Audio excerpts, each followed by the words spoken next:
you cannot recognize me, but my name is Alistair Bella. You can recognize my beautiful hair, and I can see my own scalp. Oh, who knew? Okay, somebody knew, right? Welcome to Bellapiece Theater.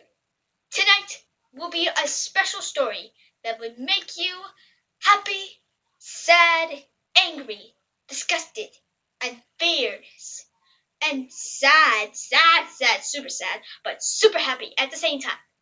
Please welcome from James Joseph and John Joseph. They're the Josephs. That's their last name, Joseph, because they're brothers. Please welcome The Singing Puppet. The Singing Puppet is written by James Joseph and illustrated by John Joseph. That I already told you. But I did not told you who is written by and illustrated by. But let's just get to the show. The Singing Puppet begins like this.